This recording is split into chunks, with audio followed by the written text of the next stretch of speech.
দুইটা সময় তওবা করে লাভ নাই। একটা হচ্ছে মৌতের যন্ত্রণা শুরু হয়ে গেলে, মৃত্যুর যন্ত্রণা শুরু হয়ে গেলে আগে পা থেকে শুরু হয়ে আস্তে আস্তে গলার দিকে আসে।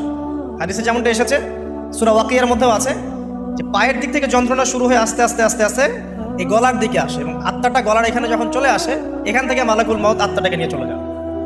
এবং চোখ দিয়ে তাকিয়ে থাকে মানুষ, রুহটা চলে গেলে মানুষ চোখ দিয়ে তাকিয়ে থাকে। দেখবেন এই কারণে মৃত ব্যক্তি তাকিয়ে থাকে, চোখ খোলা থাকে।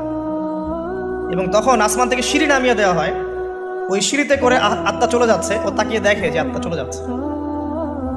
এবং মানুষ মারা যাওয়ার